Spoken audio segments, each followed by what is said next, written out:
சரி, இந்த நாளிலும் கூட இந்த புதிய ஆண்டுக்காக தேவன் சமூகத்தில் நான் காத்திருந்த போது ஒரு புதிய மாதம், ஒரு புதிய வருடனுடைய ஊழியத்தின் பாதையில் தேவன் எனக்கு ஞாபகப்படுத்தின ஒரு வசனத்தை உங்கள் மத்தியில் வைக்க விரும்புகிறேன்.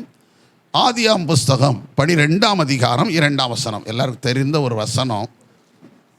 ஆதியாகமம் 12:2. நான் உன்னை பெரிய ஜாதியாக்கி உன்னை ஆசீர்வதித்து உன் பேரை பெருமைப்படுத்துவேன். உன் பேரை பெருமைப்படுத்துவேன்.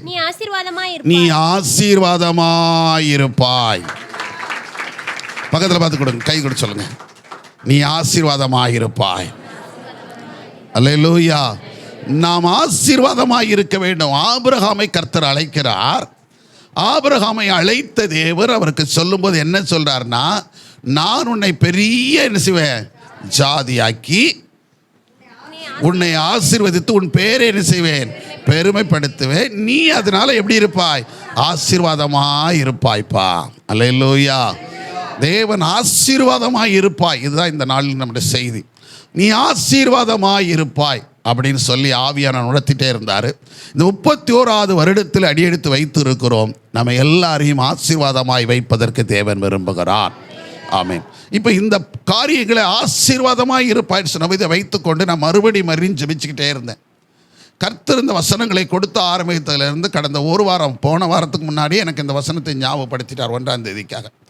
ஆகவே இந்த நாட்களுக்காக அதை வைத்து ஜெபிச்சுக்கிட்டே இருக்கும்போது எனக்கு ஒரு 4 விதமான ஆசீர்வாதங்களை நான் அதில் தேடி கண்டுபிடிச்சேன். நிறைய காரியங்கள் இருக்கிறது. ஒரு 4. ஒன்று தனிப்பட்ட ஆசீர்வாதம். 2வது குடும்ப ஆசீர்வாதம். 3வது நம்ம பார்க்கும்போது நம்முடைய தேசத்தின் ஆசீர்வாதம். 4வதாக நம்ம பார்க்கும்போது சபையின் ஆசீர்வாதம். ஆகவே இப்படி 4 விதங்களில் இந்த ஆசீர்வாதங்களை குறித்து நான் தியானித்து கொண்டிருந்தேன். அப்போ நல்ல கவனிங்க, இன்றைக்கு நம்ம உங்களோடு பகிர்ந்து கொள்ள போகிற காரியம் ஒரு தனி மனிதனுடைய ஆசீர்வாதம். ஒவ்வொரு மனிதனுக்கும் என்ன இருக்கணும், ஒரு ஆசீர்வாதம் வேண்டியது இருக்குது. வசனம் வாசித்து பாருங்கள்.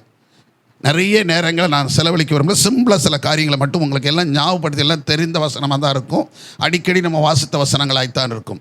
வாசித்து பாருங்கள். இங்கே சொல்லப்பட்டிருக்கிறது ஆதியாம் புஸ்தகம் 49:28. ஆதியாகமம் 49:28. இவர்கள் எல்லாரும் இஸ்ரவேலின் 12 கோத்திரத்தார். அவர்களுடைய தகப்பன் அவர்களை ஆசீர்வதிக்கையில் அவர்களுக்கு சொன்னது இதுதான், அவனவனுக்குரிய ஆசீர்வாதத்தை சொல்லி அவனவனை ஆசீர்வதித்தான். அவனவனுக்குரிய ஆசீர்வாதத்தை சொல்லி அவன் என்ன செய்தான், ஆசீர்வதித்தான். அப்போ முதலாவது ஆசீர்வாதம், அவனவனுக்குரிய ஆசீர்வாதம் அவனவனுக்கு சொந்தமாகும். சத்தமுறையிலே சொல்லுங்க. ஏன்னா வித்தியாசங்கள் இருக்குது. அவர் சொல்லும்போது நல்லா கவனிச்சுக்கிடுங்க. அந்த அதிகாரம் முழுவதும் நீங்கள் வாசித்து பார்த்தீங்கன்னா முதல் மகனில் இருந்து கடைசி மகன் வரைக்கும் அந்த 12 பேரையும் ஒவ்வொருத்தரை குறித்து சொல்லுகிறார்.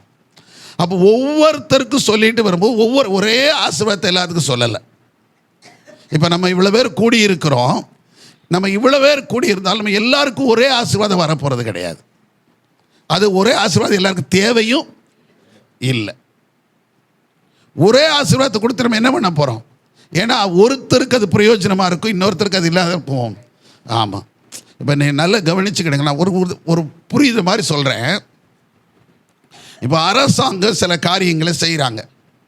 இந்த பொங்கல் டைமில் அந்த டைமில் சொல்லிக்கிட்டு என்ன கொடுக்குறாங்க, இலவசமாக பச்சரிசி, அப்புறம் சீனி, அப்புறம் பருப்பு, அப்புறம் கரும்பு, அப்புறம் ஒரு சேலை, ஒரு வேஷ்டி. இது கொடுக்காங்களா இல்லையா? எந்த ஆட்சி வந்தாலும் இதுதான் ஆகணும், கொடுத்து தான் ஆகணும். நல்ல கவனிங்க. கொடுக்குறாங்க. இது எல்லாருக்கும் பிரயோஜனமா? எல்லாரும் பிரயோஜனப்படுத்துகிறோமா?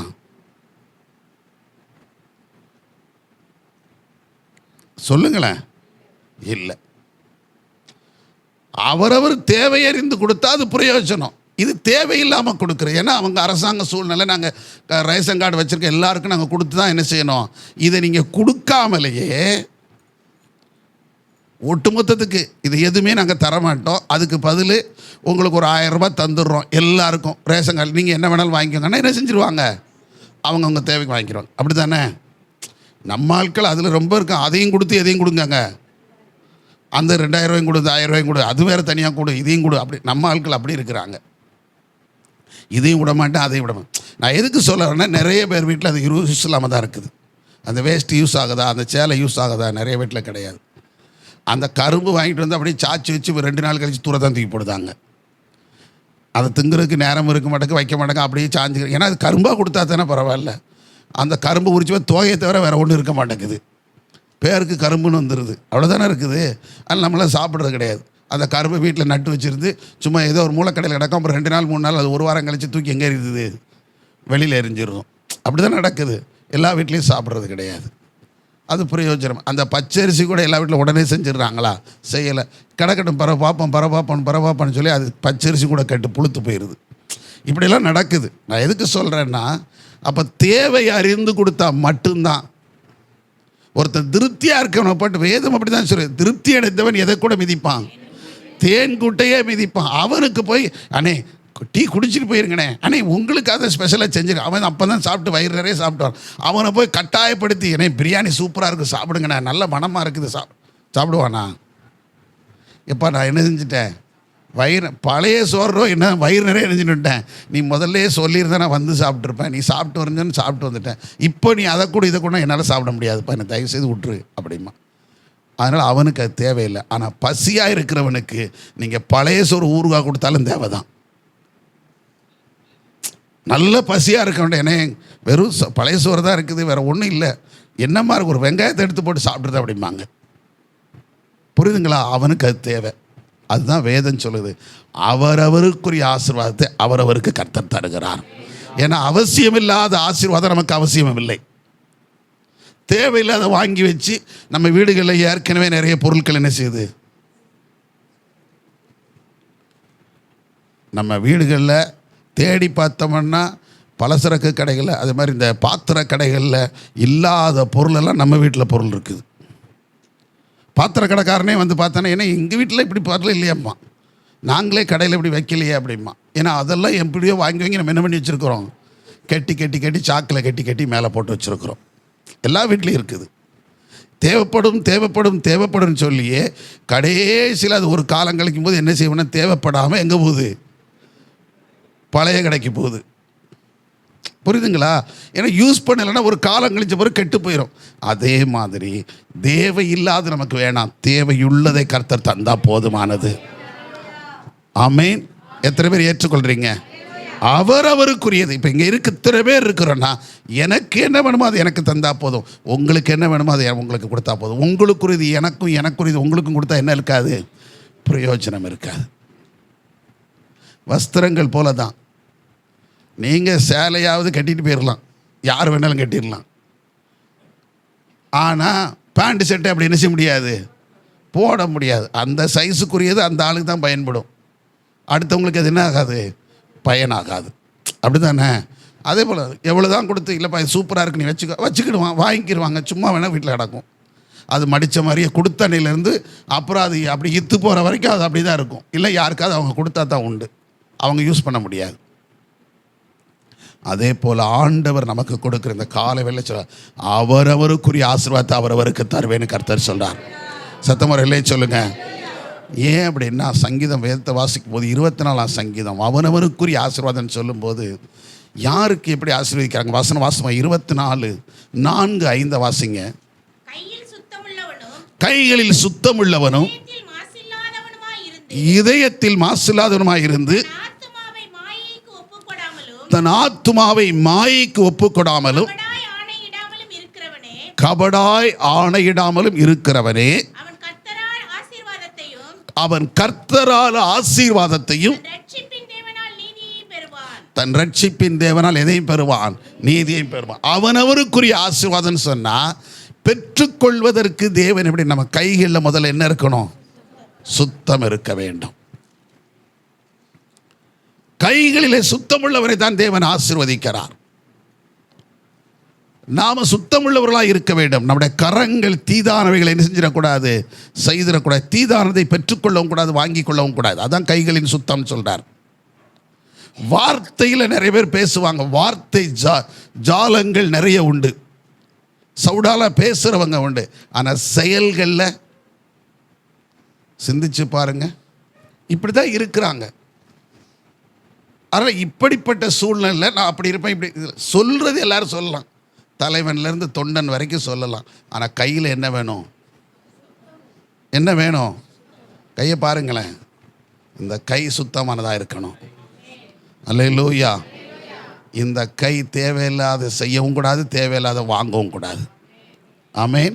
அப்போ தான் தேவன் ஆசீர்வதிப்பார். அப்படி தான் வேதம் சொல்லுங்க, கைகள் சுத்தம் உள்ளவன் இவன் கர்த்தரால் என்ன செய்யப்பட்டிருப்பான்? ஆசீர்வதிக்கப்பட. தனி மனுஷனை தனி மனித ஒழுக்கம் தாங்க சமுதாய ஒழுக்கம். சமுதாய ஒழுக்கம் தாங்க தேசத்தின் ஒழுக்கம். அல்லேலூயா. அதனால தான் நான் வசனத்தை கூட அப்படி தான் எடுக்கிறேன். தனி மனிதன் ஆசீர்வதிக்கப்பட்டால் குடும்பம் ஆசீர்வதிக்கப்படும், குடும்பம் ஆசீர்வதிக்கப்பட்டால் தேசம் ஆசீர்வதிக்கப்படும், தேசம் ஆசீர்வதிக்கப்பட்டால் சபைகள் எல்லாம் ஆசீர்வதிக்கப்பட்டுரும். சத்தமுறையிலே சொல்லுங்க, இன்னும் சத்தமுறையிலே சொல்லுங்க. அவன் வேதம் சொல்லு, நல்லா கவனித்து பாருங்க. நீதிமொழிகள் புஸ்தகம் 10:6 சொல்லப்பட்டு இருக்கிறது, நீதிமானுடைய சிரசின் மேல் என்ன தங்கும்? ஆசீர்வாதம் தங்கும். அப்போ கைகளில் சுத்தமாக இருந்தால் அவன் நீதிமானாக இருக்கான். அந்த நீதிமானுடைய சிரசின் மேலே என்ன தங்குமா? ஆசீர்வாதம் தங்கும். நாம் நீதிமான்களாக இருப்போமானால், உத்தமர்களாக இருப்போமானால் கட்டாயம் கர்த்தர் என்ன செய்வார்? ஆசீர்வதிக்கிறவராக இருக்கிறார். அல்லேலூயா. இரு சத்தமுறையிலே சொல்லுங்க. அதே போல நீதிமொழிகள் 28:20 நீங்கள் வாசித்து பார்த்தீங்கன்னா அங்கே சொல்லப்பட்டிருக்கிறது, உண்மையுள்ள மனுஷன் பரிபூர்ண ஆசீர்வாதங்களை. கரங்களை தட்டி கர்த்தரை மகிமைப்படுத்துங்க.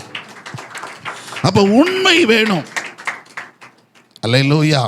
யார் நீதிமான்? உண்மையுள்ளவன் தான் நீதிமான். ஆமாம் தானே? ஆக உண்மையுள்ளவனாக இருக்க வேண்டும். இப்போ நீதிங்கிறது நீதிமன்றத்திலே நமக்கு என்ன செய்ய போகிறதில்ல, கிடைக்க போகிறதில்ல. இப்போ எல்லாம் வேறு மாதிரி போயிடுச்சு, சூழ்நிலைகள்லாம் மாறி கிடக்குது. ஸோ நம்ம வாழ்க்கையை நம்ம கர்த்தருக்கு முன்னாடி எப்படி மாற்றிக்கணும்? நீதியுள்ளதாக மாற்றிக்கொள்ள வேண்டும், உண்மையுள்ளதாக மாற்றிக்கொள்ள வேண்டும். அதுதான் நம்முடைய சபையினுடைய அடிப்படை அடிநாதமே 3 காரியம் தான் வச்சுருக்கிறோம். என்னது? பரிசுத்தம், உண்மை, தாழ்மை. ஆகவே இதான் நம்முடைய அடிநாதம். ஜெம் சர்ச்சுடைய அடிநாதம் இதுதான். பரிசுத்தமாக இருக்கணும், உண்மையாக இருக்கணும், அதே நேரத்தில் எப்படி இருக்கணும்? தாழ்மையாக இருக்கணும். வீண் பெருமைகள்லாம் நமக்கு வேண்டாம், அசுத்தங்களும் வேண்டாம், அநியாயங்களும் வேண்டாம். உண்மை.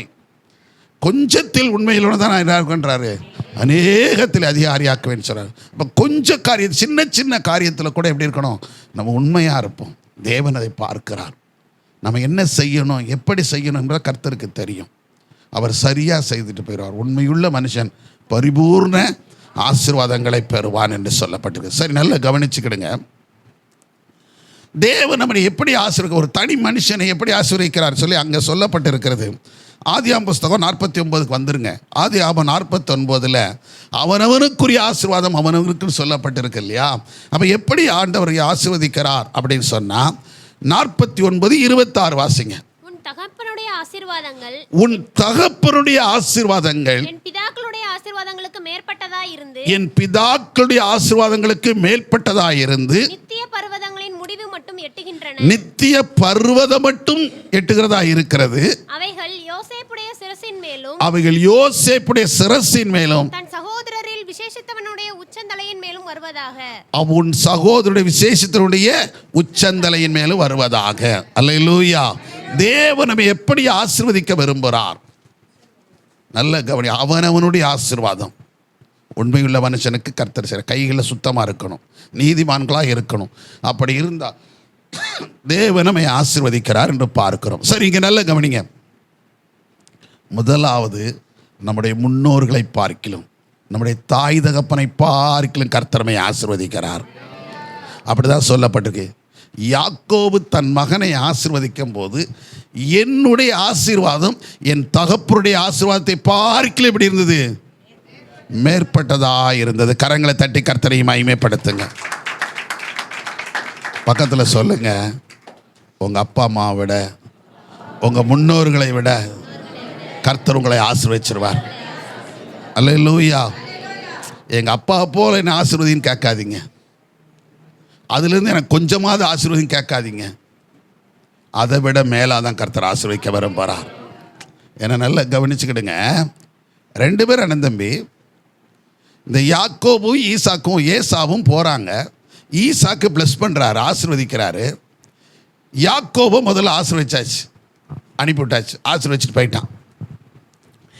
ஏசா போய் கேட்குறா, என்னையும் என்ன செய்யும், ஆசீர்வதியும். அந்த டீப்பான லைஃபுக்குள்ளே நான் போகலை, அது வேற. நான் இன்னைக்கு சொல்கிறேன், நல்லா கவனிங்க. என்னையும் என்ன செய்யும், அவன் ஆசீர்வதிச்சிட்டேன், ஓகே தான், அது இருந்துட்டு போட்டோம். ஆனால் என்னையும் என்ன செய்யும், இந்த ஒரு ஆசீர்வாதம் மட்டும்தான் வைத்தீரா, இவ்வளவுதான் இருக்கா, நீங்கள் எதையாவது கொஞ்சம் எனக்கு என்ன செய்யும். அவன் கேட்டது அப்படி தான் கேட்டான். நல்லா கவனிச்சு பாருங்க. அந்த வார்த்தை திரும்பி பார்த்தீங்கன்னா, ஏசா கேட்டது எதையாவது எனக்கு வைக்கலையா, ஒன்று கூட வைக்கலையா. அந்த வசனத்தில் வாசித்தீங்கன்னா ரொம்ப உருக்கமாக இருக்கும். எனக்குன்னு கொஞ்சம் கூட என்ன செய்யலையா, வைக்கவில்லையா, எனக்கு கொஞ்சமாவது இல்லையா ஐயா, என்னை ஆசீர்வதியும். இந்த வார்த்தைக்கும் இந்த வார்த்தைக்கும் வித்தியாசம் இருக்குது. அவன் தகப்பனிடத்துலேருந்து எதையாவது கொஞ்சமாவது என்ன செய்யட்டும், கிடைக்காதான்னு கேட்குறான். ஆனால் இங்கே யாக்கோபு சொல்கிறான், என் ஆசீர்வாதம் எங்கள் ஐயாவை விட பெருசு அப்படின்னு சொல்கிறான். சத்தமுறையில் சொல்லுங்கள். அதை சொல்லிட்டு, என்னை ஆசீர்வதித்த தேவன் என்னை விட ஒன்று ஆசீர்வதிப்பார்னு தன் பிள்ளையை ஆசீர்வதிக்க. கரங்களை தட்டி கர்த்தரை மகிமைப்படுத்துங்க. பெற்றோர்கள் பிள்ளைகள் அப்படிதான் ஆசீர்வதிக்கணும். நான் கஷ்டப்பட்டேன், எனக்கு இவ்வளவு தந்துட்டார், இவ்வளோ தூரம் இருக்கப்போ உழைச்சேன், பிரயாசப்பட்டேன், ஆனால் என்னை விட ஒன்று ஆசீர்வாதமாக வைப்பாருடா ஆண்டவர், நீ மேன்மையான இடத்துல உட்காருவேன். சத்தமுறையிலே சொல்லுங்கள். இதைத்தான் அவன் செய்தான். அக்சால் கேட்டா. அக்சால்னா யாரு? காலைப்படை, பரவாயில்ல ஞாபகமாக தான் இருக்கீங்க. காலைப்படை குமாரத்தி திருமணமாகி போகுது. வண்டியில் ஏறியாச்சு, எல்லாம் பேக் பண்ணியாச்சு, போய்கிட்டே இருக்கு. கிளம்பியாச்சு. கிளம்பும்போது எல்லாரும் பார்த்து டாட்டா போட்டுட்டு இருக்கும்போது திடீர்னு வண்டின்னு பாட சொல்கிறா. இறங்குறா. புருஷன்ட்ட பெருமை, ஐயா ஒரு சின்ன அப்பாட்ட ஒரு வார்த்தை பேசிட்டு இருந்துரு. இறங்குறா. இறங்கியப்பா எனக்கு எல்லாம் கொடுத்தீங்க, ஆனால் எது தரல, ஒரு வயல்வெளியை தரலையப்பா, ஒரு நீர்ப்பாய்ச்சலான வெளியே தரலையப்பா அப்படின்னு. அவ்வளோதானம்மா, வாங்கிக்க. அந்த ரோட்டுக்கு கீழ்ப்பக்கம் மேல் பக்கம் கிடக்கலாம், உனக்கு தான் வச்சுட்டு போ அப்படின்னு சொல்லிட்டான். நல்லா கவனிங்க. எது தான் கேட்டா? நீர்ப்பாய்ச்சல் தான் கேட்டா. இருக்கிறதுல எவ்வளோ கேட்டா? நீங்கள் அதை எப்படி யோசிக்கிறீங்க? என்ன கேட்டிருப்பா? எப்படி, எதுக்காக அதை கேட்டா, எப்படி கேட்டா சொல்லுங்களேன். நீங்களே கொஞ்சம் யோசித்து பாருங்களேன். அவர் கையில் நிலம் இருக்குது, அந்த நிலத்தில் தண்ணீர் பாய்ஞ்ச நிலத்தை அவள் கேட்டா. அப்படி தானே கேட்ட? தப்பா ரைட்டா? ரைட்டு தான். ரைட்டு தானே? தப்பா ரைட்டா? கரெக்டு தான். இவன் ஏற்கனவே என்ன செஞ்சிட்டான்? ஐயா ஏற்கனவே என்ன கொடுத்துட்டாரு? கொஞ்சம் தோட்டம் தூரம் கொடுத்துருக்கிறாரு.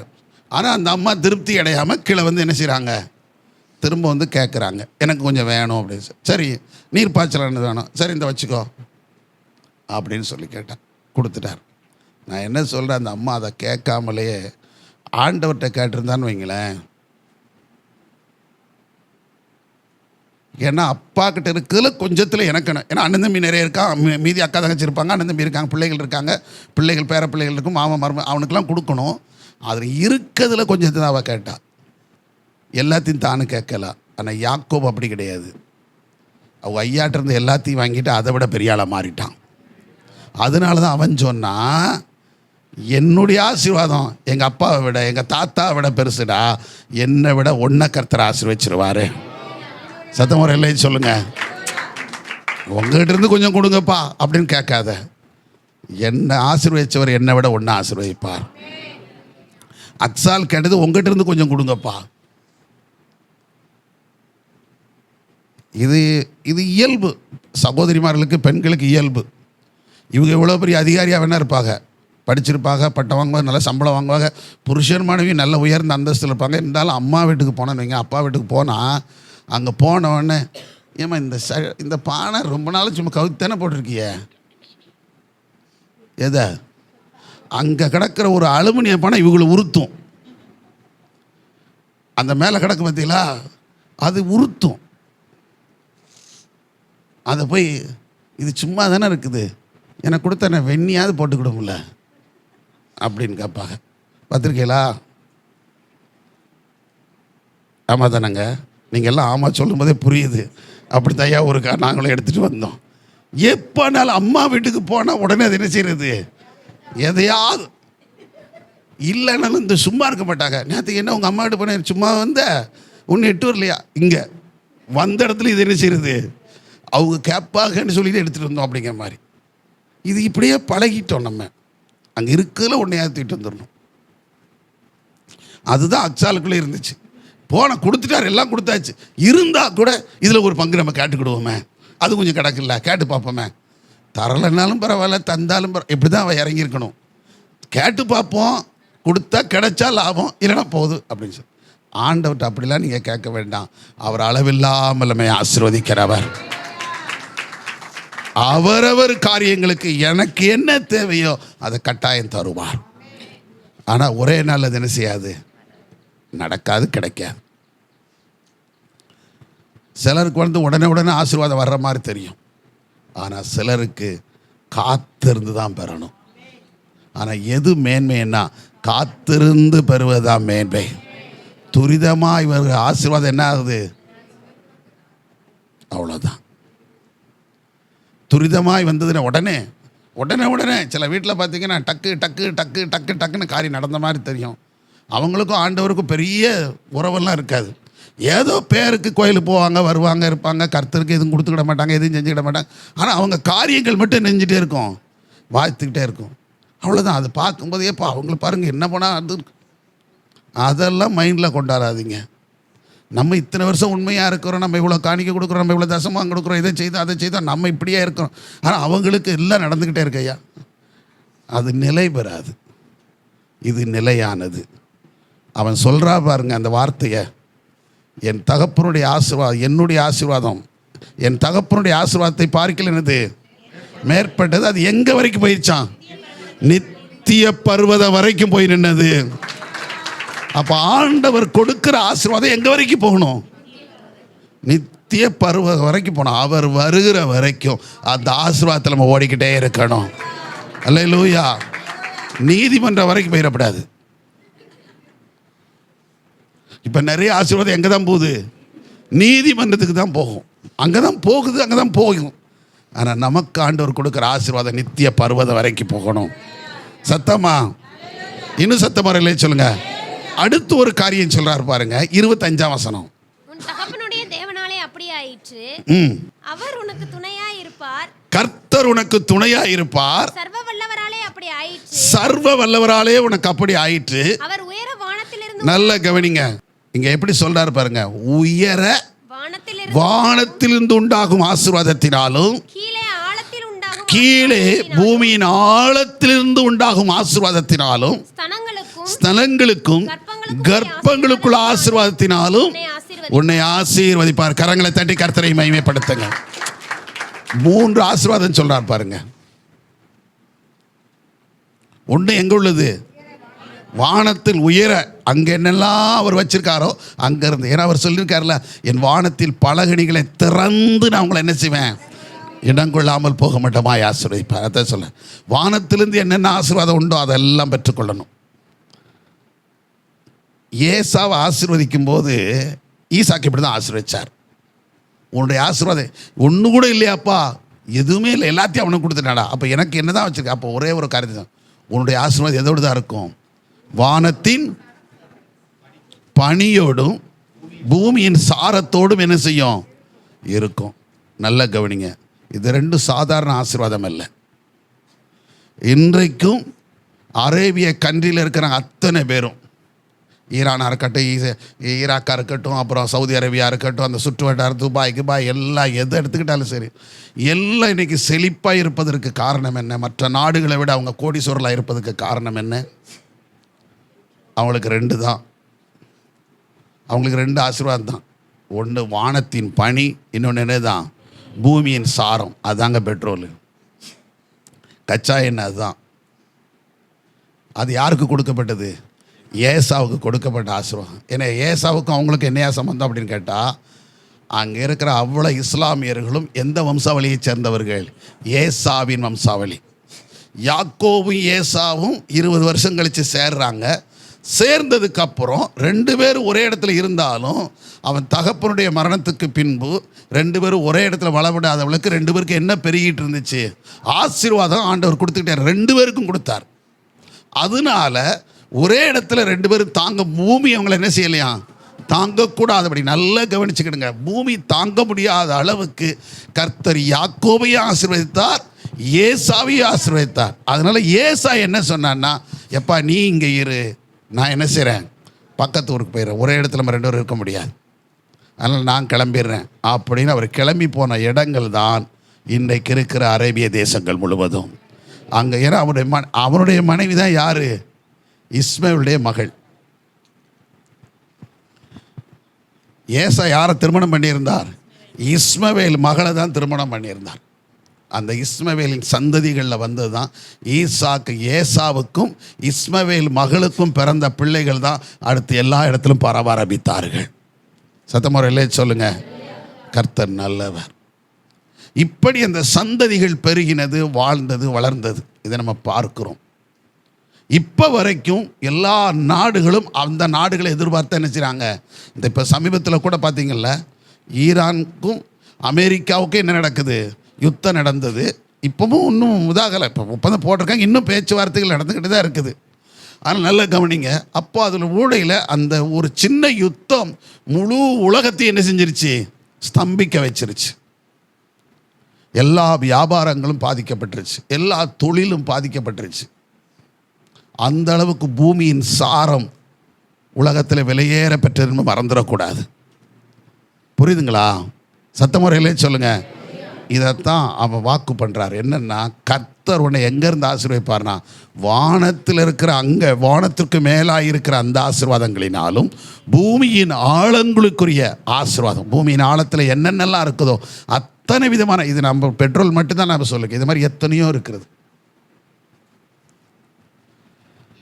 பல நாடுகளில், ஒவ்வொரு நாடுகளையும் நீங்கள் எடுத்துக்கிட்டிங்கன்னா தனித்தனியாக பல நாடுகளை எடுத்து பார்த்தீங்கன்னா, அவங்க சரித்திரங்கள் எடுத்து பாருங்கள். ஒவ்வொரு நாடுகளையும் ஒவ்வொரு விதங்களில் வித்தியாசங்கள் இருக்கும். சில நாடுகளில் விவசாயம் மட்டும்தான் சிறப்பான தொழிலாக இருக்கும். சில நாடுகளில் ஆடு மாடு மிருகஜீவன்கள் தான், பால் மலம் மட்டும்தான் அவங்களுக்கு. அந்த பால் உற்பத்தியிலேயே அவங்க வாழ்க்கையை நெஞ்சுக்கிடுவாங்க, கழிச்சிருவாங்க. இப்படி ஒவ்வொரு நாடுகளும் சில விளைச்சலை பெருக்கப்படுவாங்க விவசாயத்தில் ரொம்ப, சில ஆடு மாடுகள், சில மீன்பிடி தொழில் மட்டும்தான் அவங்களுக்கு. சமுத்திரத்தில் என்ன கிடைக்குதோ அதை மட்டும்தான் அவங்க எடுத்து என்ன செய்வாங்க, அதை வைத்துக்கொண்டு உலக அளவில் அவங்க ஒரு ராஜ்யத்தை வைத்திருப்பாங்க. ஏன்னா மீன்பிடி தொழில் அந்த அளவுக்கு சிறப்பு. இப்படி ஒவ்வொருவரையும் ஒவ்வொரு விதங்களில் ஒவ்வொரு நாடுகளையும் தேவன் வைத்திருக்கிறார். அதனால் நல்ல கவனி. இப்போ நம்ம நாட்டை எடுத்துக்கிட்டாலே எத்தனையோ ஐடி கம்பெனிகள் இருக்குது, பெரிய பெரிய இதெல்லாம் இருக்குது, இல்லைன்னு சொல்ல. ஆனால் நம்முடைய நாட்டுக்கு முதுகெலும்புன்னு எதை தான் சொல்லுவாங்க, விவசாயம்தான். விவசாயம்தான் முதுகெலும்பு. நம்முடைய நாடு, நம்முடைய விவசாயத்தில் செழித்து வந்தவங்க. இப்போது கல்வி அறிவு பெருத்திருச்சு, கம்பெனிகள் பெருத்திருச்சு, டெக்னாலஜி பெருகிருச்சின்னு சொல்லி நம்முடைய பிள்ளைகளாக வேற போயிட்டாங்க. ஆனால் எல்லாம் ஒரு காலத்தில் எதில் இருந்தவங்க தான், விவசாயம். ஆனால் விவசாயம் இல்லாமல் வாழ முடியாது. எவ்வளவு தான் டெக்னாலஜி பெருகினாலும், எத்தனை ஐடி கம்பெனி வந்தாலும், இதுதான் அடிப்படை. விவசாயம் இல்லைன்னா நாளைக்கு நமக்கு என்ன கிடையாது, சாப்பாடு கிடையாது. நம்முடைய ஜனங்கள், நமக்கு முன்னோர்களாக எதோடு வாழ்ந்தவர்கள், இயற்கையோடு என்ன செஞ்சவர்கள், வாழ்ந்தவர்கள். அதனால தான் நம்முடைய முன்னோர்களில் நிறைய காலங்களில் அவங்க இயற்கையோடு வாழ்ந்ததுனா, இயற்கையை தான் நிறைய பேர் என்ன பண்ணியிருக்கிறாங்க, வழிபட்டிருக்கவே செய்கிறாங்க. அவங்களுக்குன்னு ஒரு கடவுள் கிடையாது, அவங்களுக்கும் வழிபாட்டுக்கான உருவங்கள் எதுவும் கிடையாது. இதுக்கு முன்னாடி இதெல்லாம் இடையில சொருகப்பட்டது தான் உருவங்கள் எல்லாம். அதுக்கு முன்னாடி உங்களுக்கு என்ன கிடையாது, உருவ வழிபாடு. அவங்க இயற்கையை தான் வழிபட்டுருக்கிறாங்க. அது இயற்கை தான் நம்மளை வாழ வைக்குது அப்படின்னு சொல்லி இயற்கையை வழிபட்டு வந்த ஒரு கூட்டம் நம்முடைய முன்னோர்கள், இந்திய தேசத்தில் இருந்தவர்கள். அருமையானவர்களை, இங்கே நம்ம நல்லா கவனித்து பாருங்கள். 3 காரியங்கள் சொல்ல. 1 வானத்திலிருந்து வர்ற ஆசீர்வாதம், 2வது பூமியின் ஆழங்களுக்கு, 3வது சொல்ல கர்ப்பங்களுக்கும் ஸ்தனங்களுக்கும் உள்ள ஆசீர்வாதம். அப்போ கருக்குலைந்து போகிறது இருக்காது, கர்ப்பம் ஆசீர்வதிக்கப்படணும். ஆண்டவர் எப்பவுமே பிளஸ் பண்ணுறாரு பாருங்க. கர்ப்பம் என்ன செய்யணும், ஆசீர்வதிக்கப்படணும். அப்போ கர்ப்பவதியாகி குழந்தை பெறும்போது அந்த குழந்தைக்கு தேவையான ஆகாரம் எங்கிருந்தா வரணும், எங்கேருந்து வரணும், தாயிடத்திலிருந்து தான் வரணும். அதான் அது 2ஐயும் சேர்த்து ஆசீர்வதிச்சிருக்கிறார். குழந்தையும் கொடுத்து அந்த குழந்தையும் என்ன செய்யணும், தாயிடத்திலிருந்து போஷிக்கப்பட வேண்டும். பாட்டில் வாங்கி ஊற்றிக்கிட்டு இருக்கக்கூடாது. சின்ன குழந்தை பிறந்த உடனே சிலருக்கு என்ன கொண்டு வந்து கொடுத்துட்ருக்காங்க, பால் இல்லை அப்படின்னு சொல்லிட்டு. அந்த குறைபாடு நீக்கப்பட வேண்டும். தேவனுடைய பிள்ளைகளுக்கு நான் சொல்கிறேன், பெண் பிள்ளைகளை பெற்றவங்க திருமணமான உடனே அந்த பிள்ளைகளுக்கு மருமகளோ மகளோ உங்கள் வீட்டுக்கு வந்தால் நீங்கள் உங்கள் வீட்டில் இருந்தால் நீங்கள் ஜெபிக்க வேண்டியது குழந்தை பாக்கியத்துக்காக ஜெபம் பண்ணுங்க. அந்த குழந்தை பாக்கியம் உருவாகும் போது குழந்தைக்கு தேவையான ஆகாரம் எங்கேருந்தா வரணும்? தாயிடத்துலேருந்து தான் கிடைக்கணும். அதுதான் மிகப்பெரிய சத்துரியது, பலனை கொடுக்கிறது, வியாதி நீக்குகிறது. அந்த தாய்ப்பாலில் இருக்கிற மருத்துவ குணம் உலகத்தில் வேறு எதுக்குமே கிடையாது. அதை நல்லா புரிஞ்சுக்கிடுங்க. என்ன ஆகாரத்தை கொண்டு வகை வகையாக ஊட்டினாலும் தாய்ப்பால் கொடுத்து வளர்கிற பிள்ளைக்கு இருக்கிற ஆரோக்கியம் வேற எந்த குழந்தைக்கு இருக்காது. அல்லேலூயா. சத்தமுறையிலே சொல்லுங்க. இதை நான் சொல்லலை, வேதம் தெளிவாக சொல்லுது. அதனால தான் தேவன் அதை சேர்த்து என்ன செய்கிறாரு? ஆசீர்வதிக்கிறார். அல்லேலூயா. இன்னும் சத்தமுறையிலே சொல்லுங்க. அது மாத்திரம் இல்லைங்க, இன்னும் நீங்கள் வாஸ்து பார்த்தீங்கன்னா உபாகம் புஸ்தகம் 7ஆம் அதிகாரம் 14-15 வாஸ்து பாருங்க. வானத்திற்கு மேலான உள்ள ஆசீர்வாதம், பூமிக்கு ஆழமத்திலிருந்து ஒரு ஆசீர்வாதம், ஸ்தலங்களுக்கும் கர்ப்பங்களுக்குள்ள ஆசீர்வாதம். அதோடு கூட இங்கே என்ன சொல்றாருன்னா, சகல ஜனங்களை பார்க்கிலும் ஆசீர்வதிக்கப்பட்டிருப்பாய் அப்படி சொல்ல. சகல ஜனங்களை பார்க்கிலும். அப்ப எல்லா ஜனத்தை விட ஒவ்வொரு மனிதனை கர்த்தர் எப்படி தான் விரும்புகிறாருன்னா, எல்லாரை விட நம்ம ஆசீர்வாதமாக இருக்க வேண்டும். பக்கத்தில் சொல்லுங்க, எல்லாரை பார்க்கல நீங்கள் ஆசீர்வாதமாக இருப்பீங்க. அல்லேலூயா. அப்படித்தானே சொல்லியிருக்குது. சகல ஜனங்களை பார்க்கல ஆசீர்வதிக்கப்பட்டிருப்பாய், உங்களுக்குள்ளும் உங்கள் மிருக ஜீவன்களுக்குள்ளும் மலடி இருப்பதில்லை. கர்த்தர் சகல நோயை உன்னை விட்டு விலக்குவார். கொடிய ரோகங்கள் ஒன்றும் உனக்கு வரப்பண்ணாமல். உன்னை பகைக்கிறவர்களுக்கு அது வரும். சரி விடுங்க, நல்லா கவனிச்சுக்கிடுங்க. வேதம் என்ன சொல்லுகிறது? நம்ம அங்கே பார்த்தோம், ஆதியாமத்தில் பார்க்கும்போது 25 பார்க்கும்போது வானத்துக்குரிய ஆசீர்வாதம், பூமிக்குரிய ஆசீர்வாதம், ஸ்தனங்களுக்கும் கர்ப்பங்களுக்குள்ள ஆசீர்வாதம் தருவேன்னு சொன்னார். இங்கே சொல்றார், உன் சந்ததியில் ஆணிலாகிலும் பெண்ணிலாகிலும் என்ன உண்டாகுதில்லை? மலடு இருப்ப. அந்த ஆசீர்வாதத்தை இங்கே உறுதிப்படுத்துகிறார் பாருங்க. சத்தமுறையிலே சொல்லுங்க. அது இருப்பதில்லை. நீ எப்படி இருப்பாய்? சகல ஜனங்களை பார்க்கிலும் ஆசீர்வதிக்கப்பட்டிருப்பான். அப்போ எல்லாரை விட கர்த்தர் ஆசீர்வதிக்கத்தான் விரும்புகிறாருங்க. ஆமென். யாரையும் கம்பேர் பண்ணி ஆசீர்வாதம் கேட்காதீங்க. ஆசீர்வாதத்துக்கு யார் அவனை மாதிரி என்ன ஆசீர்வச்சிருங்க ஐயா, இவனை மாதிரி அவர் சொல்றாரு, நான் அவங்க எல்லாரையும் விட உன்னை தான் ஆசீர்வதிக்க போகிறேன். ஆமென். என்னை எப்படியாவது அவங்கெல்லாம் அப்படி இருக்கிறாங்க, எனக்கும் ஒன்று தந்தீர்னா அப்படின்னா அவன் இருக்கிறதுலேருந்து கொஞ்சம் தான் உனக்கு தருவார். அதனால் உலகத்தில் இருக்கிற எந்த மனுஷனையும் உங்களுக்கு முன்னாடி வச்சு என்ன செய்யாதீங்க, கேட்காதீங்க.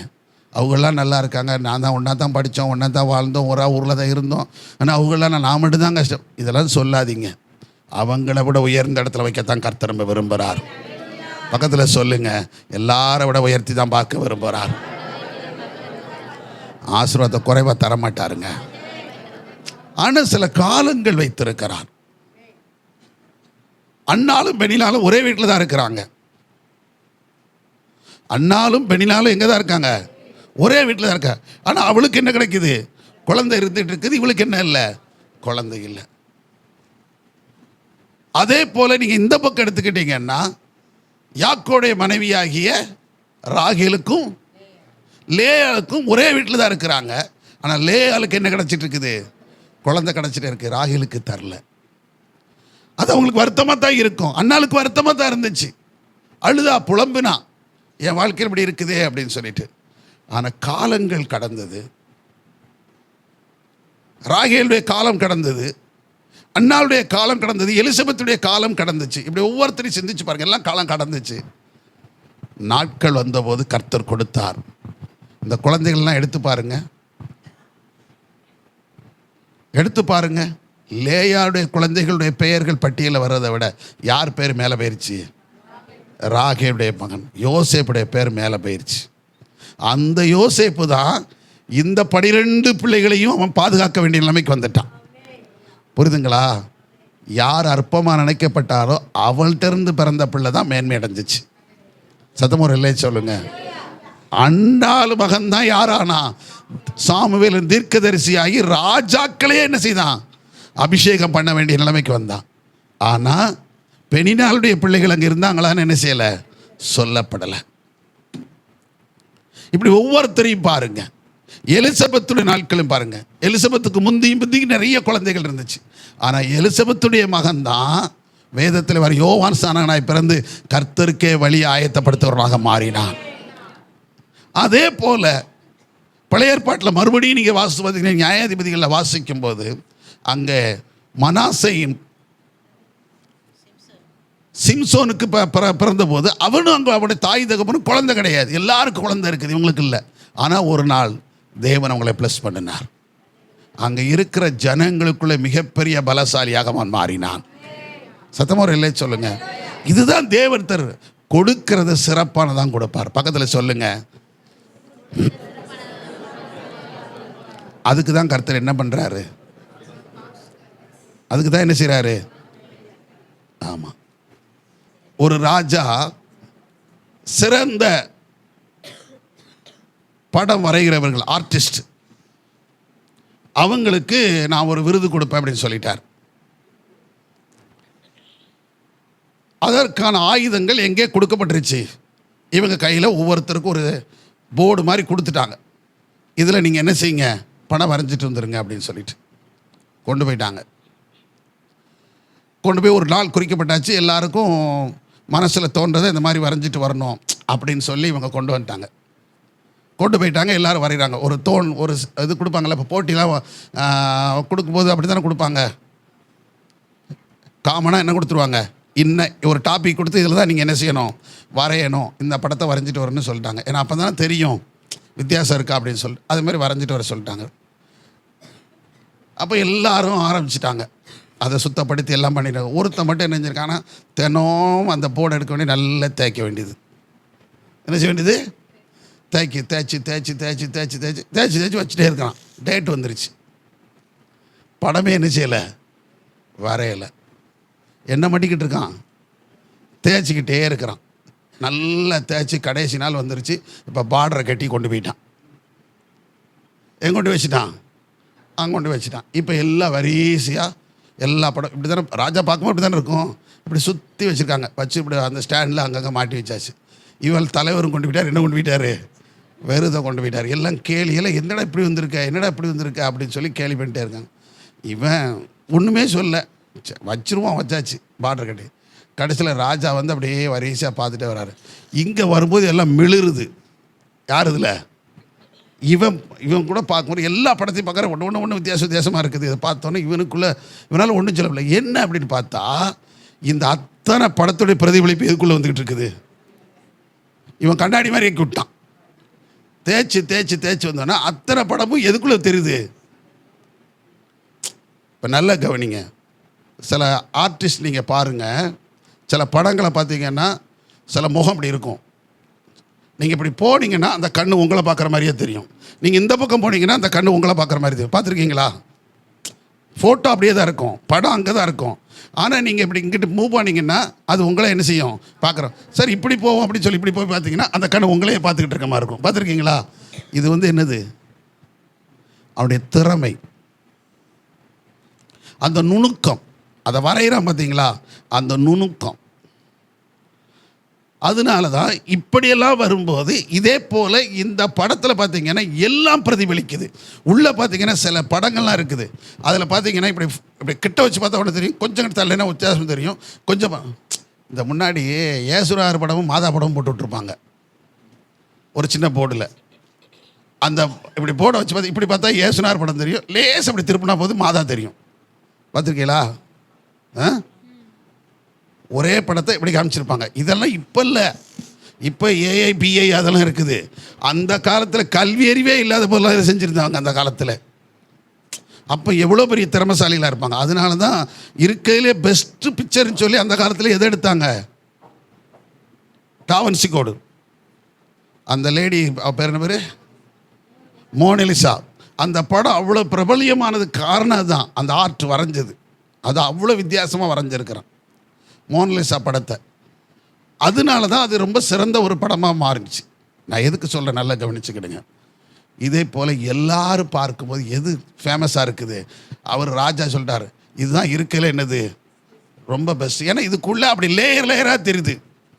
இங்கிட்டு இப்படி திரும்பி பார்த்தாருன்னா அதில் இருந்து அங்கே உள்ள தெரியுது, அங்கிட்டு திரும்பி பார்த்தாருன்னா இந்த படத்தில் இங்கிட்டு இருக்குது அங்கிட்டு தெரியுது, இப்படி அங்கிட்டு இங்கிட்டு எங்கேருந்து பார்த்தாலும் வித்தியாசமாக ஒரே படம் பல வித்தியாசங்களை தெரியுது எதுக்குள்ள. ஆனால் தலைவர் என்ன கூட பண்ணலை, பார்டர் மட்டும் கட்டி வச்சிருக்காரு, உள்ள ஒன்றுமே போடலை. ஒன்று புரிஞ்சுக்கிடுங்க, நான் எதுக்கு சொல்ல, அப்போ நீங்கள் சோம்பேறியாக இருந்தால் கிடைச்சுன்னு நினச்சிடாதீங்க. அவன் வேலை செஞ்சுட்டு தான் இருந்தான். அதாவது ஒன்று செய்வதற்கு முன்னாடி ஆயத்தம் மிகப்பெரியது. ஒரு காரியத்தை நடத்துவதற்கு முன்னாடி நமக்கு என்ன வேணும்? ஆயத்தமாகணும். ஒரு குஞ்சு பொரிக்கணும்னா குறைஞ்சது கோழி 21 நாள் எங்கே கிடக்கணும்? அடையில் கிடந்து ஆகணும். 20 நாள் முட்டையை வாங்கிட்டு 21 நாள் குஞ்சு பொறிக்காது.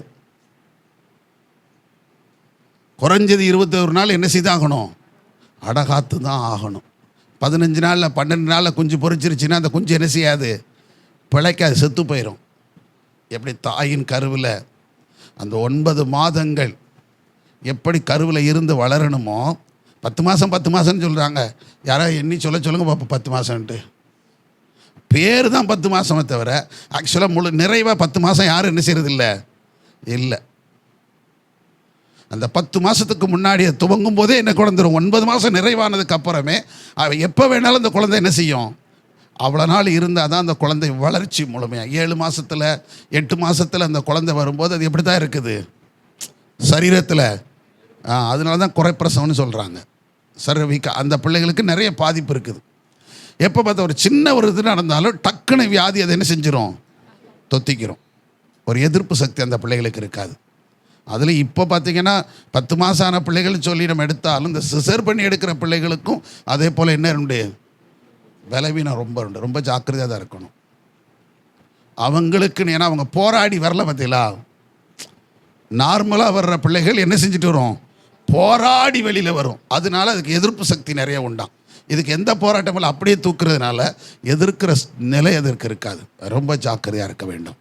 சத்தமாக இல்லை சொல்லுங்கள். அதனால தான் ஆண்டவர் சொல்கிறார், நல்லா கவனிச்சுக்கிடுங்க. லேட்டாக கொடுத்ததுனால நீங்கள் சோர்ந்துடாதீங்க. அவங்களுக்கெல்லாம் கிடச்சிட்டு நமக்கு கிடைக்கலன்னு, அவங்கள விட சிறந்ததை தான் கர்த்தர் நமக்கு கொடுப்பார். சத்தமாக ஒரு சொல்லுங்கள். உயர்வை தான் அதுக்கு நம்ம காத்திருக்கணும். அவ்வளோதான், நம்ம காத்திருக்கணும். சில காலங்கள் அமைதியாக இருந்தால் தேவன் செய்திருவார். எல்லாரை விட ஆசீர்வாதமாய் கொண்டு வந்துடுவார். அப்போ வியாதி இருக்காது, விக்கினம் இருக்காது, போராட்டம் இருக்காது, பிரச்சனை இருக்காது. எல்லாத்தையும் தேவன் ஆசீர்வச்சிருவார். சத்தமுறையிலே சொல்லுங்கள். எல்லாத்தையும் வாங்கி மொத்தமாக வாங்கி வச்சுட்டு செத்து போயிட்டு என்ன பிரயோஜனம்? எல்லாம் வந்துருச்சு, ஒன்றும் குடிக்க முடியல, சாப்பிட கூட முடியலப்பா, அது இருக்குது, எடுத்து அதை எடுத்து இப்படி வச்சு என்னத்துக்குன்னு நான் கேட்கேன். வந்ததை முதல்ல என்ன செய்யணும்? அனுபவிக்க பலனையும் கர்த்தர் தரணும். அதனால தான் சொல்கிறார், எல்லாரை பார்க்கல உன்னை ஆசீர்வதிப்பேன், சகல வியாதி உன்னை விட்டு விலக்குவேன்னு சொல்கிறார். சத்தமுறையிலே சொல்லுங்கள். அவன் எல்லாம் சர்வ பலவீனப்பட்டு போனால் என்ன பிரயோஜனம்? ஒருத்தர் இப்படி சொன்னாருங்க. நான் அப்படியே காலேஜ் போகும்போது சரி, ஸ்கூல் போகும்போது வரும்போதெல்லாம் மிட்டாய் கடையை பார்ப்பேன். என்னைக்காவது ஒரு நாள் எங்கள் அப்பா என்ன வாங்கிட்டு வருவார்? மிட்டாய். அதனால் இப்படி போகும்போது பார்த்துட்டே போகிறான் வருமாறான். ஒரு நாள் சிந்திச்சுக்கிட்டே இருப்பாரான், இதெல்லாம் நமக்கு கிடைக்காதா? அந்த லட்டு பார்க்கும்போது அவருக்கு இழுக்கும், அப்படி உருண்டையாக இருக்கும்போது ஆண்டவர் ஆசீர்வதிச்சிட்டார். ஊழியத்துக்கு வந்தார், நல்ல செழிப்பு வந்துருச்சு. இப்போ அவர் சொல்கிறாரு, அன்றைக்கி 1 லட்டு கிடைக்குமான்னு எதிர்பார்த்தேன், இன்றைக்கி எத்தனை கிலோ வேணாலும் என்னால் என்ன செய்ய முடியும்? வாங்க முடியும். ஆனால் என்ன செய்ய முடியல? 1 லட்டு கூட சாப்பிட முடியல. எவ்வளோ பரிதாபமான சூழ்நிலை பாருங்கள். எத்தனை பேருக்கு எத்தனை கிலோனாலும் இப்போ வாங்கி கொடுத்துருவோம். ஆளுக்கு 1 கிலோ வாங்கினாலும் இப்போ ஆர்டர் போட்டு ஆளுக்கு 1 கிலோ, இங்கே இருக்கிற 50 பேர் 100 பேர் எல்லாருக்கும் 1 கிலோ கொடுக்கணும், 100 கிலோ உடனே கொண்டு வந்து கொடுத்துருவான். ஆனால் அந்த 100 கிலோவில் 1 லட்டு கூட என்னால் என்ன செய்ய முடியல? சாப்பிட முடியல. ஆண்டவர் என்னை இப்படித்தான் நடத்திட்டார். அன்னைக்கும் பார்த்துக்கிட்டு தான் இருந்தேன், இன்றைக்கும் நான் இணைஞ்சிட்டு தான் இருக்கேன், பார்த்துக்கிட்டு தான் இருந்தேன். நான் சொல்கிறேன், நம்மளை ஆசீர்வதிக்கிற தேவன் அதை அனுபவிக்க கொடுக்கணும். சத்தமாக ரிலே சொல்லுங்கள். எத்தனை பேர் விசுவாசிக்கிறீங்க? தேவன் அதை செய்வார். அதனால தான் சொல்கிறேன், எல்லாரையும் பார்க்கலாம் ஆசீர்வதிப்பார். இன்னும் ஒரு வருஷம் மட்டும் நம்ம மட்டும் ஜெபம் பண்ணிடுவோம். உபாகமம் புத்தகம் 15:5-6 அதை மட்டும் வாசித்து பாருங்க. உன் தேவனாகிய கர்த்தர் உனக்கு சுதந்தரிக்க கொடுக்கும் தேசத்தில் உன்னை மென்மேலும் ஆசீர்வதிப்பார். உன் தேவனாய கர்த்தர் உன்னை சொன்னபடி உன்னை ஆசீர்வதிப்பதினால் நீ அநேக ஜாதிகளுக்கு கடன் கொடுப்பாய், நீயோ கடன் வாங்குவதில்லை. நீ அநேகரை ஆளுவாய், உன்னையோ அவர்கள் ஆளுவதில்லை. கரங்களை தட்டி கர்த்தரை மகிமைப்படுத்துங்க. ரெண்டு காரியம் சொல்றார். மென்மேலும் கர்த்தர் நினைச்சிட்டு பாரான். எல்லா ஜனங்களை பார்க்கல ஆசீர்வதிக்கிறவர் இன்னும் இன்னும் இன்னும் ஆசீர்வதிச்சுட்டே இருப்பார். ஏங்க கொடுக்குற வரைக்கும் தாங்க, கொடுக்க ஆரம்பிச்சுட்டா தந்துக்கிட்டே இருப்பாருங்க. அவர் தர ஆரம்பிக்கிற வரைக்கும் தான், அது வரைக்கும் வெயிட் பண்ணிகிட்டே இருக்கணும். தந்துட்டாரா அதுக்கப்புறம் கவலையே கிடையாது. அதை பெற்றுக்கொள்ள அந்த இடம் வர்ற வரைக்கும் நம்ம காத்திருக்கணும். தந்துட்டார்னா யாராலும் அந்த இடத்த அடைக்கவே முடியாது. ஆமேன். பக்கத்தில் சொல்லுங்க, அவர் ஆசீர்வதிக்க தொடங்கிட்டார்னா ஒருத்தர் அதை அடைக்க முடியாது. அவர் தந்துக்கிட்டே இருப்பார், நிறைவாகிற வரைக்கும் தந்துக்கிட்டே தான் இருப்பார். அல்லேலூயா. அதான் சொல்லு, நீ அநேக ஜாதிகளுக்கு என்ன கொடுப்பாய், நீயோ. இப்போ நம்மளோட வாழ்க்கை கடன் வாங்கி லோன் போட்டு, கடன்னொன்னே இந்த லோனுன்னு தான் கடன் தானே. அஃபீஷியலாக வேலை பார்க்குறேன், நான் வந்து லோன் போட்டு அதை கட்டுறேன், இதை கட்டுறேன், இதை செய்கிறேன், அதை செய்கிறேன், எல்லாம் கடன் தானே. என்ன இருந்தாலும் கடன் கடன் கடன் தான். எல்லா கடன்லேருந்து கர்த்தர் நீங்கள் ஆக்குவார். நீ கடன் வாங்குகிற மாட்டான், இனி கடன் கொடுக்கிறவனாக கர்த்தர் மாற்றுவார். அல்லேலூயா. அது மாத்திரமல்ல, கடைசியில் நீ யாரும் உன்னால் ஆளுவதில்லை, நீ அநேகரை ஆளுவாய். அல்லேலூயா. ஆளுகையின் அதிகாரத்தை கொடுக்குற ஒரு மனுஷன் பிறக்கும் போதே, மனுஷனை உருவாக்கும் போதே கொடுத்த ஆசீர்வாதங்க அது. ஆளுகை செய்யணும் அப்படின்னு சொல்லி ஆதியாகமம் 1:26, 27, 28 நீங்கள் வாசி பார்த்தீங்கன்னா அங்கே தெளிவாக சொல்லப்பட்டிருக்கிறது. ஆணும் பெண்ணும் அங்கே சிருஷ்டித்தார். சிருஷ்டித்து அவர்களை பார்த்து இவைகளெல்லாம் நீங்கள் ஆண்டு கொள்ளுங்கள்னு சொல்லி என்ன செஞ்சார், அவங்களை ஆசீர்வதிச்சாருன்னு சொல்லியிருக்குது. நம்மை ஆண்டு கொள்ளுகிறத்தக்கதாக தேவன் நம்மை ஆசீர்வதிக்கிற தேவன் நம்மோடு இருக்கிறார். எல்லாரும் ஜெபம் பண்ணுவோமா? இன்றைக்கு காலையிலும் கூட இன்னும் நிறைய காரியங்கள் இருக்குது. நான் வருகிற நாட்களில் அடுத்து நம்ம பார்க்குறோம். இன்றைக்கு முதல் ஆசீர்வாதம் என்ன ஆசீர்வாதம்? நீ ஆசீர்வாதமாக இருப்பாயின்னு. ஒரு தனிப்பட்ட வாழ்க்கையில் தேவன் நம்மை ஆசீர்வதிக்க எல்லாரும் மனம் கண்படிடுங்க. ஆண்டவர் நோக்கி பார்ப்போம். கர்த்தருடைய சமூகத்தில் சொல்லிடுங்க, ஜெபம் பண்ணுங்க. இந்த வருஷத்தில் தொடங்கி இருக்கிறோம், தேவன் ஆசீர்வாதமாக தொடங்குவோம். கர்த்தருடைய நாம மகிமைப்படட்டும். செய்கிறது நல்ல செய்யுங்க, துதிங்க, ஸ்தோத்திரம் பண்ணுங்க, கர்த்தரோடு உள்ள உறவில் பலப்படுங்க. தேவன் உங்களை ஆசீர்வதிக்க போகிறார்.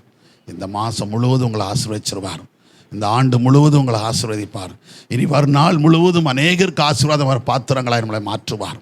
நம்ம ஆண்டவருக்கு மாத்திரம் உண்மையாக இருப்போம், நீதியாக வாழ்வோம். கர்த்தர் நம்மளை மேன்மைப்படுத்திக்கிட்டே இருப்பார். ஜெபம் பண்ணுவோமா? எல்லாரும் கர்த்தர் நோக்கி பாருங்கள். ஒரு நிமிஷம் எல்லாரும் கரங்களை உயர்த்தி எங்களை ஆசீர்வதியும் ஆண்டவர், நீ ஆசீர்வாதமாக இருப்பாயின்னு சொல்லி வாக்குத்தத்தம் பண்ணியிருக்கேன்.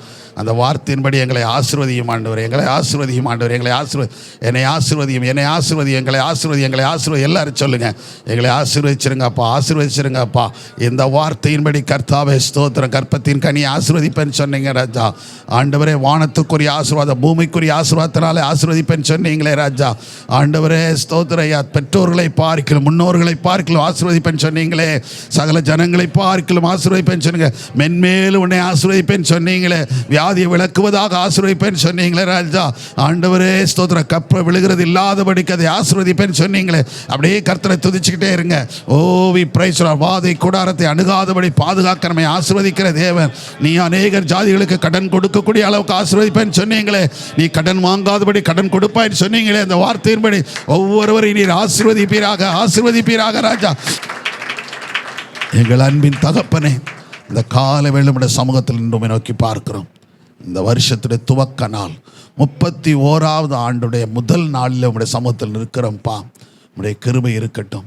இந்த 30 வருடங்களில் எங்களுக்கு இருந்த கடன்கள், பிரச்சனைகள், கண்ணீர்கள், வேதனைகள், பாடுகள், உபத்திரவங்கள், வியாதிகள், விக்னங்கள், இப்படி எத்தனையோ நிந்தனைகள், அவமானங்கள்லாம் கடந்து வந்துட்டோம். இனி ஆசீர்வாதமாக இருக்க நீர் எங்களை ஆசீர்வதிச்சிரும் ஆண்டவரே. ஐயா, ஆபிரகாமுக்கு சொன்னீங்க, அதை செய்தீங்கப்பா. ஈசாக்குக்கு சொன்னீங்க, செய்தீங்கப்பா. யாக்கோபுக்கு சொன்னீங்க, செய்தீங்க. ஆண்டவர், எங்களுக்கும் செய்திருங்க ராஜா. உம்மை நோக்கி நாங்கள் பார்க்கிறோம். நீர் ஆசீர்வதிக்காவியால் நாங்கள் எங்கிருந்து பெற முடியும் ஆண்டவரே? அப்பா, இந்த சங்கத்துக்கு முன்பாக, இந்த ஜனங்களுக்கு முன்பாக, சாதிகளுக்கு முன்பதாக, சமூகத்தில் நாங்கள் ஒரு நாளும் தலை குனிந்து போகாதபடிக்கு எல்லாரையும் ஆசீர்வதிச்சிரும்படியாய் ஜெபிக்கிறோம். உம்முடைய ஆசீர்வாதத்தினால் நிறைவாக்குங்க. ஊழியத்தையும் ஆசீர்வதியும், குடும்பங்களை ஆசீர்வதியும், தனிப்பட்ட வாழ்க்கையை ஆசீர்வதியும். ஒவ்வொரு பிள்ளைகளும் உம்மால் ஆசீர்வதிக்கப்பட்டிருப்பார்களாக. தொடர்ந்து வழிநடத்தும், பாதுகாத்துக்கொள்ளும், எல்லாத்தையும் விலக்கிக்கொள்ளும். கிருபை இருக்கட்டும். மீதி இருக்கிற நாட்கள் உம்முடைய ஆசீர்வாதத்தினால் நன்மையினால் நிரப்பி நீர் வழிநடத்தப்படுவதற்காக ஸ்தோத்திரம். இயேசுவின் நாமத்தில் ஜெபிக்கிறோம் ஜீவன் நல்ல பிதாவே, ஆமேன் ஆமேன். என் ஆத்துமாவே கர்த்தரை ஸ்தோத்திரி, என் உள்ளமே நாமத்தை ஸ்தோத்திரி. என் ஆத்துமாவே கர்த்தரை ஸ்தோத்திரி. கர்த்தர் செய்கிற சகல உபகாரங்களையும் மறவாது. ஆமென். நம்முடைய கர்த்தராகிய இயேசு கிறிஸ்து கிருபையும் பிதாவாகிய தேவனுடைய அன்பும் பரிசுத்தருடைய ஐக்கியமும் சிநேகமும் காவலும் இப்பொழுதும் எப்பொழுதும் சதா காலங்களிலும் நம்முடையோடும் கர்த்தருடைய வருகை விரைந்தும் மாறாமல் தங்கியிருந்து நம்மளை ஆசீர்வாதமாய் வைப்பதாக. ஆமென்.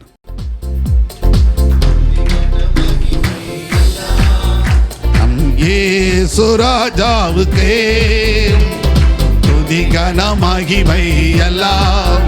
நம் இயேசு ராஜாவுக்கே துதி கன மகிமை எல்லாம். நம் இயேசு ராஜாவுக்கே துதி கன மகிமை எல்லாம். நம் இயேசு ராஜாவுக்கே. ஹல்லேலூயா, ஹல்லேலூயா, அல்லேலூயா. எல்லாருக்கும் ஸ்தோத்திரம். கர்த்தர் உங்களை ஆசீர்வதிப்பாராக.